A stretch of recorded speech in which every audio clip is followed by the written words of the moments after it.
Like, when are the Jews going to come back to Israel? When is that going to happen? Do they need what happened earlier today in Australia to happen in other places? God forbid. We certainly don't want that.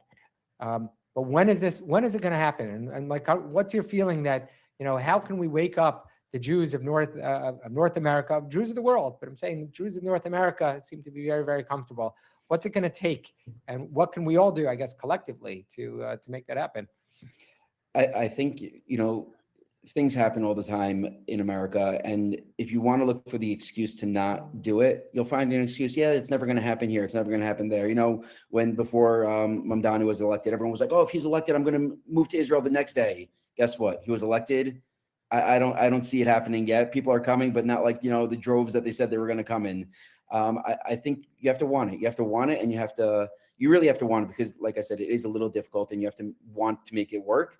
But if you're not raised in a way where like it's ingrained in you, then it's much more difficult to make this happen. But if you instill these values in your children and you really make it something that is important to you and to your family and to your community, and they see like, oh, like this family did it, and they're continuing, they're having a great, they're having as good of a, absorption, as they say, as possible, then, maybe I can do it also. But I think it's important for everyone to like look deep inside and say like, is this where I want to be in the future? Is this where I want my children to be? Yeah, there's difficulties. Yeah, there's uncertainties, and it could be scary. But in the end of the day, this is our homeland. This is where we want to be. And this is where we're meant to be.